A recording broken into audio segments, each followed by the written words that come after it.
ഉള്ളത്. ഖുർആന്റെ എ മുതൽ സെഡ് വരെയുള്ളതായ സർവ്വ തത്വങ്ങൾ ഉൾക്കൊള്ളുന്ന ഒരു സൂറത്തുണ്ട് ഖുർആനിൽ. ആ സൂറത്താണ് ഖുർആനിൽ ഏറ്റവും ശ്രേഷ്ഠതയുള്ള സൂറത്ത്. അതിനേക്കാളും ശ്രേഷ്ഠതയുള്ള സൂറത്ത് ഖുർആനിലില്ല. അറിയുമല്ലോ, എല്ലാവർക്കും അറിയേണ്ടതാണ്. കാരണം കിസ് മത്സരമൊക്കെ നടക്കുമ്പോൾ ഇങ്ങനെ സമ്മാനം കരഗതമാക്കണം, അതിന് വേണ്ടി ഒരുങ്ങണം. അപ്പൊ ഒക്കെ പഠിച്ചു വെക്കാൻ നല്ലതാണ്. അതേതാണ്? സൂറത്തുൽ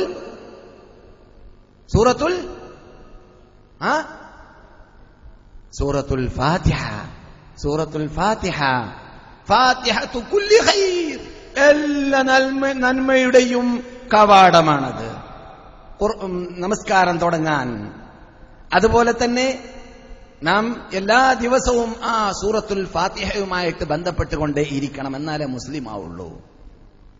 പക്ഷേ ഖേദകരമെന്ന് പറയട്ടെ, ഒരു 10-15 ആൾക്കാരെ ഇരുത്തിയിട്ട്, മലയാളികളെന്ന് ഞാൻ മാത്രമേ പറയുന്നില്ല, അവഗണിച്ച് നിങ്ങൾ പറയും, 10-15 പേരെ ഇവിടെ ഇരുത്തിയിട്ട് സൂറത്തുൽ ഫാത്തിഹ ഓദിപ്പിച്ചാൽ കൃത്യമായിട്ട് ഓതാൻ അറിയാത്ത നല്ലൊരു ശതമാനം ആൾക്കാരെ കൂട്ടത്തിൽ കിട്ടും. അതാണ് നമ്മുടെ ഗതികേട്, നമ്മുടെ വീഴ്ച, നമ്മുടെ കുറവ്. നാം പഠിക്കേണ്ടതും നാം ഉൾക്കൊള്ളേണ്ടതും നാം ജീവിക്കേണ്ടത് ഏതൊരു തത്വത്തിന് വേണ്ടിയാണ്, അത് നാം പഠിച്ചിട്ടില്ല എന്നൊരു വീഴ്ച നാം മനസ്സിലാക്കണം. നാം വീഴ്ച മനസ്സിലാക്കുന്നത് എന്തിനാണ്? നികറ്റാൻ വേണ്ടിയാണ്. അപ്പോൾ ഈ ഫാത്തിഹ എന്ന സൂറത്ത് അത് ഖുർആനിലുള്ള സൂറത്തുകളിൽ, പരിപൂർണമായ സൂറത്തുകളിൽ ഏറ്റവും ശ്രേഷ്ഠതയുള്ള സൂറത്താണ്, ഏറ്റവും അഅ്ളമായ സൂറത്താണ്, ഏറ്റവും പ്രാധാന്യം ഉൾക്കൊള്ളുന്ന സൂറത്താണ്. അതിന്റെ അകത്ത് ഖുർആനിന്റെ മുഴുവരത്ന ചുരുക്കമുണ്ട്. ഖുർആനിൽ അല്ലാഹ് ചർച്ച ചെയ്യുന്ന വിഷയങ്ങൾ എന്തൊക്കെയുണ്ട്, അതെല്ലാം അതിലേക്കെല്ലാം സൂറത്തുൽ ഫാത്തിഹയിൽ സൂചനയുണ്ട്. ആരാധനയാവട്ടെ, വിശ്വാസം ആവട്ടെ, അതുപോലെ തന്നെ ഹിസ്റ്ററികളാവട്ടെ, മുൻകാലക്കാരുടെ ഹിസ്റ്ററികളാവട്ടെ, അള്ളാഹുവിന്റെ അസ്മാകളാവട്ടെ, സിഫാത്തുകളാവട്ടെ, അതുപോലെ തന്നെ വിശ്വാസപരമായ കാര്യങ്ങൾക്ക് പുറമെ അഹ്കാമുകളാവട്ടെ, ചെയ്യണം ചെയ്യണ്ട എന്ന് പറയുന്ന കാര്യങ്ങളാവട്ടെ, അതുപോലെ തർബിയത്ത്, എങ്ങനെയാണ് നാം നമ്മുടെ ജീലിനെ, നമ്മുടെ കുട്ടികളെ, നമ്മുടെ പെൺകുട്ടികളെ, ആൺകുട്ടികളെ, സമൂഹത്തെ വളർത്തിയെടുക്കേണ്ടത് എന്നതിലേക്കെല്ലാം സൂചന നൽകുന്ന ഒരു സൂറത്താണ് സൂറത്തുൽ ഫാത്തിഹ. 7 ആയത്ത് മാത്രമാണ് അതിലുള്ളത്, 25 പദമാണ് അതിലുള്ളത്, 123 അക്ഷരമാണ് അതിലുള്ളത്. അത് ഞാൻ പറഞ്ഞതുപോലെ അതിന്റെ പ്രത്യേകത കാരണത്താൽ തന്നെ ധാരാളം നാമങ്ങൾ അതിന് നൽകപ്പെട്ടിട്ടുണ്ട്. നാം ഖുർആനിലേക്കെന്ന് പറയുമ്പോൾ ഫാത്തിഹ സൂറത്തിലേക്ക് മാത്രം നാം മടങ്ങി അതിൽ ഉൾക്കൊള്ളുന്നതായ തത്വങ്ങളെ ഗ്രഹിച്ച് മനസ്സിലാക്കി അത് ജീവിതത്തിൽ പകർത്താൻ തീരുമാനിച്ചാൽ തന്നെ നാം വിജയികളായി. അതുകൊണ്ടാണ് നിർബന്ധമായിട്ടൊരു മുസ്ലിം പഠിക്കേണ്ടത് ഖുർആനിൽ സൂറത്തുൽ ഫാത്തിഹയാണ്. നിർബന്ധമായിട്ടൊരു മുസ്ലിം പഠിക്കേണ്ടതായ സൂറത്ത് ഖുർആനിൽ സൂറത്തുൽ ഫാത്തിഹയാണ്. അത് പഠിച്ചില്ലെങ്കിൽ അവന്റെ നിസ്കാരമില്ല, അവൻ പരിപൂർണ്ണ മുഅ്മിനാവാൻ ചെയ്യേണ്ട അമലുകൾ ചെയ്യാനും അവന് സാധിക്കുന്നതല്ല. ആദ്യത്തെ പേര് ഖുർആനിന്റെ പ്രാരംഭം ഫാത്തിഹയിലൂടെയായതുകൊണ്ട് തന്നെ ഫാത്തിഹ പ്രാരംഭം. നിസ്കാരത്തിന്റെ പ്രാരംഭവും അങ്ങനെ തന്നെ. ഉമ്മുൽ ഖുർആൻ എന്ന് പേരുണ്ട്. ഉമ്മുൽ ഖുറാ എന്ന് ഇത് പട്ടണങ്ങളുടെ മാതാവി എന്ന് മക്കയ്ക്ക് പേരുള്ളതുപോലെ, മക്കയ്ക്ക് എന്തുകൊണ്ട് പട്ടണത്തിന്റെ മാതാവെന്ന് പറയുന്നു? അതിന് പല കാരണങ്ങളുണ്ട്. അതിൽപ്പെട്ടതാണ് ലോകത്തിന്റെ മധ്യത്തിലാണ്, ഇപ്പോൾ ശാസ്ത്രജ്ഞന്മാർ കണ്ടുപിടിച്ച കാര്യമാണ്, ലോകത്തിന്റെ മധ്യത്തിലാണ്, വസത്തിലാണ് മക്ക സ്ഥിതി ചെയ്യുന്നത്. അത് ഉമ്മുൽ ഖുറയാണ്, പട്ടണങ്ങളുടെ മാതാവാണ്. എന്നതുപോലെ ഖുർആൻ ഫാത്തിഹ ഉമ്മുൽ ഖുർആനാണ്, ഖുർആനിന്റെ മാതാവാണ്. ആ ഖുർആനിലുള്ള തത്വങ്ങളെല്ലാം അതിന്റെ അകത്ത് ഉൾക്കൊള്ളുകയും ചെയ്യുന്നു. ഉമ്മുൽ ഖുർആൻ എന്നത് സിഹാഹിൽ സ്ഥിരീകരിക്കപ്പെട്ടതായ ഭാഗമാണ്. അതുപോലെ തന്നെ ഈ ഫാത്തിഹ സൂറത്തിന് അസ്സബഉൽ മസാനി എന്ന് പേരുണ്ട്. വലഖദ് ആതൈനാക സബ്അൻ മിനൽ മസാനി വൽ ഖുർആനിൽ അളീം. സബ്അൻ മിനൽ മസാനി വൽ ഖുർആനൽ അളീം. നിങ്ങൾക്ക് നാം തന്നിരിക്കുകയാണ് സബ്അൽ മസാനിയെ, മടങ്ങി വരുന്നതായ സാധനമെന്നാണ്, സൂറത്ത് എന്നാണ് അതിന്റെ അർത്ഥം. എന്താണ് മടങ്ങി വരുന്നത്? ഒരു ദിവസത്തിൽ 17 പ്രാവശ്യം മടക്കിക്കൊണ്ടേയിരിക്കുകയാണ് നിർബന്ധമായിട്ട് നാം. അതിനു പുറമെ സുന്നത്ത് നിസ്കരിക്കുന്നവരോ സുന്നത്ത് നമസ്കാരത്തിലും ഓതിക്കൊണ്ടേയിരിക്കുകയാണ്. വലഖദ് ആതൈനാക സബ്അൻ മിനൽ മസാനി വൽ ഖുർആനൽ അളീം. ഖുർആനൽ അളീം എന്നും അതിന് പേരുണ്ട്. കാരണം ഖുർആന്റെ അകത്ത് ഉൾക്കൊള്ളുന്ന തത്വമെല്ലാം അതിൽ ഉൾക്കൊള്ളുന്നത് കൊണ്ട് തന്നെ. ആ ഭാഗം ബുഖാരിയിൽ 4704 നമ്പർ ഹദീസിൽ കാണാവുന്നതാണ്. അപ്രകാരം തന്നെ ഖുർആനിൽ സൂറത്തുൽ ഫാത്തിഹയ്ക്കുള്ള പേരിൽ പെട്ടതാണ് അൽ വാഫിയ എന്ന്. അൽ വാഫിയ എന്ന പേര് അതിന് നൽകപ്പെടാൻ കാരണം പറയുന്നത് അത് ഓഹരി വെക്കപ്പെടുകയില്ല. ഇപ്പൊ ഖുർആൻ ഒന്നാമത്തെ റക്അത്തിൽ ഇയ്യാക നഅ്ബുദു വഇയ്യാക നസ്തഈൻ വരെ ഓത, എന്നിട്ട് രണ്ടാം റക്അത്തിൽ ഇഹ്ദിനസ് സിറാത്തൽ മുസ്തഖീം വരെ ഓത, അവിടുന്ന് അപ്പുറം ഓത. അത് പറ്റുമോ? ഇല്ലല്ലോ. മറ്റേത് സൂറത്തുകളെയും തജ്സിയത്ത് ചെയ്യാൻ പറ്റും.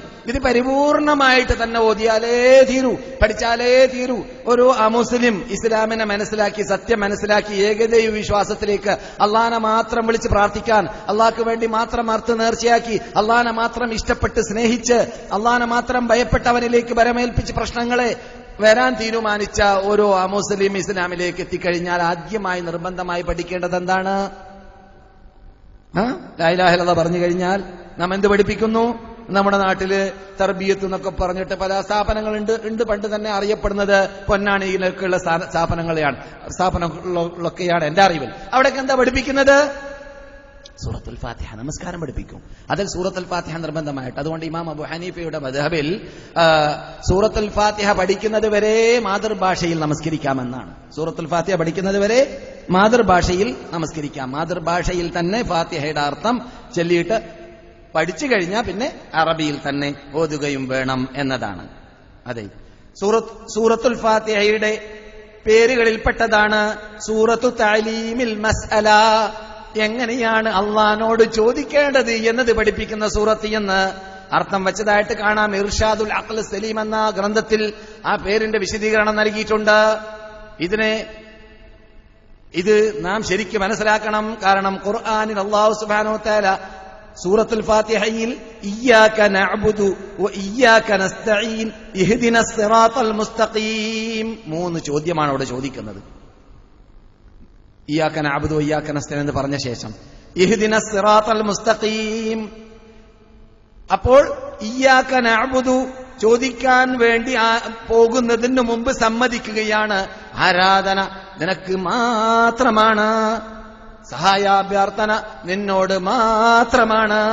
ഇത് 2 പറഞ്ഞ ശേഷമാണ് പിന്നെ പ്രാർത്ഥന വരുന്നത്.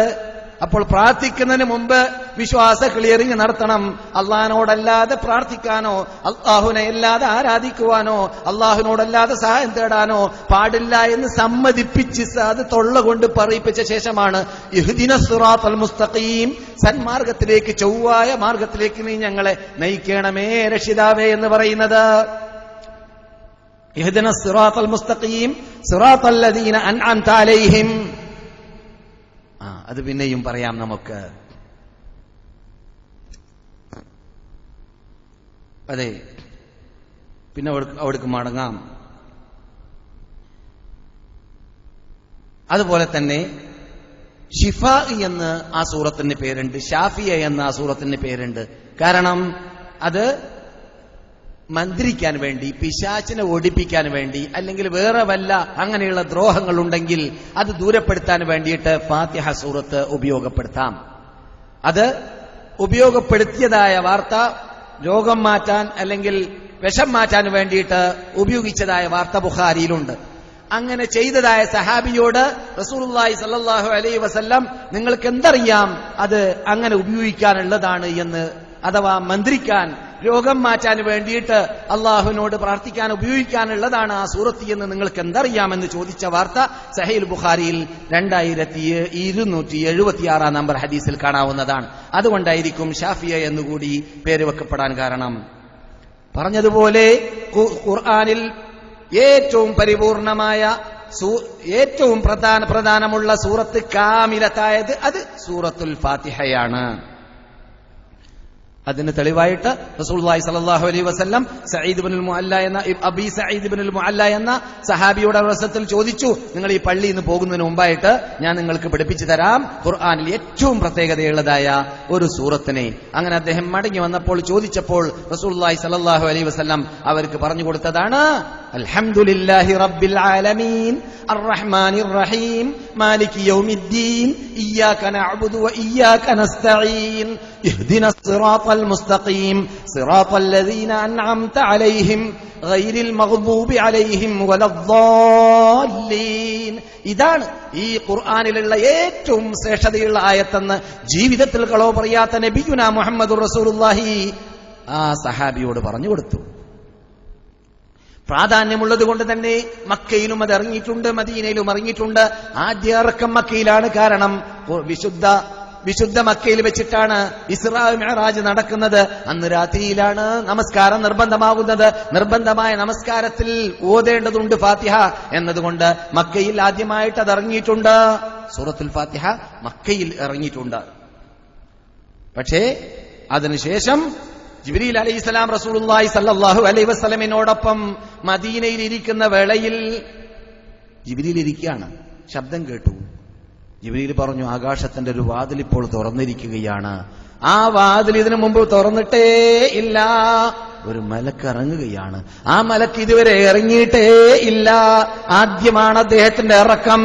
ജിബ്രീലാണ് പറഞ്ഞു കൊടുക്കുന്നത് റസൂലിനോട്. എന്നിട്ടോ ആ മലക്ക് വന്നിട്ട് റസൂലുള്ളാഹി സ്വല്ലല്ലാഹു അലൈഹി വസല്ലമിനോട് പറയുകയുണ്ടായി, 2 പ്രകാശവുമായിട്ടാണ് ഞാൻ വന്നിട്ടുള്ളത്. ഏതൊക്കെയാണത്? ഒരു പ്രകാശം നിങ്ങൾക്ക് നൽകപ്പെട്ടതിൽ ഏറ്റവും നല്ല 2 പ്രകാശവുമായിട്ടാണ് ഞാൻ വന്നിട്ടുള്ളത്. ഒന്ന് സൂറത്തുൽ ഫാത്തിഹ, അൽഹംദുലില്ലാ എന്ന് പറയുന്ന ഇപ്പോൾ നിങ്ങൾ കേട്ടതായ ആ ആയത്തുകൾ. അവിടെ 2ാമത്തെ ഇറക്കം അതിന്റെ പ്രത്യേകത പഠിപ്പിക്കാൻ വേണ്ടി ഇറങ്ങിയതാണ് എന്നല്ലാതെ ആദ്യമായിട്ടുള്ള ഇറക്കമല്ല. അപ്പോൾ മക്കയിൽ ഇറങ്ങിയതിന് പുറമെ ഇബാദത്ത് ചെയ്യാൻ വേണ്ടിയിട്ട് ഇറങ്ങിയതിന് പുറമെ മദീനയിൽ അതിന്റെ പ്രത്യേകത മനസ്സിലാക്കി കൊടുക്കാൻ വേണ്ടിയിട്ട് മലക്ക് വഹി ഇറക്കുന്ന മലക്കുകളിലൂടെ, സ്പെഷ്യൽ മലക്കിലൂടെ അള്ളാഹു സൂറത്തുൽ ഫാത്തിഹയോട് ഓതിക്കൊടുത്തു എന്നാണ്. പിന്നെ 2ാമത്തത് സൂറത്തുൽ ബഖറയുടെ അവസാനത്തുള്ളതായ ആയത്തുകളാണ്. അതേതൊക്കെയാണ്? ആമന റസൂല് തൊട്ട് തുടങ്ങി അവസാനിക്കുന്നതായ ആയത്തുകൾ. ഇത് ഈ 2 പ്രകാശത്തിലേക്കാണ് സൂചന നൽകിയത് ആ ഹദീസിൽ. ഈ രൂപത്തിലുള്ള ഇത്രയും തത്വങ്ങൾ ഉൾക്കൊള്ളുന്ന ഖുർആനിന്റെ എ മുതൽ സെഡ് വരെയുള്ളതായ തത്വങ്ങളെയെല്ലാം ഉൾക്കൊള്ളിക്കുന്ന അർത്ഥഗാംഭീര്യമുള്ള സാഹിത്യമുള്ള ഇങ്ങനെയുള്ള ഉള്ളടക്കമുള്ളതായ ആയത്തുകൾ മുൻകഴിഞ്ഞ ഏത് ഗ്രന്ഥങ്ങളിലും ഇറങ്ങിയിട്ടേ ഇല്ല. അതിൽ അള്ളാഹുമായുള്ളതായ സംഭാഷണമുള്ളത് കൊണ്ട് തന്നെ യഥാർത്ഥ മോമിൻ ആസ്വദിക്കുന്നു നമസ്കാരത്തിലൂടെ. റസൂലുള്ളാഹി സ്വല്ലല്ലാഹു അലൈഹി വസല്ലമിന് വല്ലപ്പോഴും വല്ല പ്രയാസം വന്നാൽ റസൂല് പറയാറുണ്ട് സഹാബാക്കളോട്, എന്ത്? വിളിക്കൂ, നമുക്ക് നമസ്കരിക്കാം. റസൂലുള്ളാഹി സ്വല്ലല്ലാഹു അലൈഹി വസല്ലമിന്റെ പതിവിനെ കുറിച്ച് അബൂദാവൂദ് റിപ്പോർട്ട് ചെയ്യുകയാണ്, ഇദാ ഹസബഹു അംറുൻ, നബി സല്ലല്ലാഹു അലൈഹി വസല്ലമിന് എന്തെങ്കിലും പ്രശ്നമുണ്ടായാൽ ലജഅ ഇലസ്സലാ, നമസ്കാരത്തിലേക്ക് അവർ ചെല്ലുന്നതാണ്. പ്രശ്നമുണ്ടായ നമസ്കാരത്തിലേക്ക്. കാരണം അള്ളാഹുവോട് സംസാരിക്കല്ലേ, അതിനുള്ള ചാൻസ് വേറെ വല്ല സന്ദർഭത്തിലും ആ രൂപത്തിൽ കിട്ടുമോ? ഔദ്യോഗികമായ കിട്ടലാണത്. നീ സ്വയം ഇഷ്ടത്തിൽ ദ്വാരക്കലും നീ അള്ളാന്റെ കൽപ്പന അനുസരിച്ചിട്ട് എന്നോട് പ്രാർത്ഥിക്കണമെങ്കിൽ ഈ രൂപത്തിൽ നീ ചെയ്യണമെന്ന് കൽപ്പിച്ച കൽപ്പന വിറ്റാക്കിയും കൊണ്ട് നമസ്കരിക്കലും വ്യത്യാസമുണ്ട്. അതൊരു പ്രത്യേക ശൈലിയാണ്. അതിന് വദു വേണം, അതിന് ശുദ്ധി വേണം, അതിന് പ്രത്യേക സാന്നിധ്യം വേണം, അതിന് ഖുശൂഅ് വേണം, അതിന് ഭക്തി വേണം, അതിന് ഫർളുകളുണ്ട്, ഷർത്തുകളുണ്ട്, സുന്നത്തുകളുണ്ട്. ഈ രൂപത്തിലാകുമ്പോൾ അതിന് പ്രത്യേക പദവിയും സ്റ്റാൻഡേർഡും പ്രതിഫലവും ആണ് അള്ളാഹുവിന്റെ അടുക്കൽ നമസ്കാരത്തിന്. അതാണ് റസൂല് ചെയ്യാറുള്ളത്. എന്തെങ്കിലും പ്രശ്നമുണ്ടായാൽ അതാണ് നാമും ചെയ്യേണ്ടത്. എന്തെങ്കിലും പ്രശ്നമുണ്ടായാൽ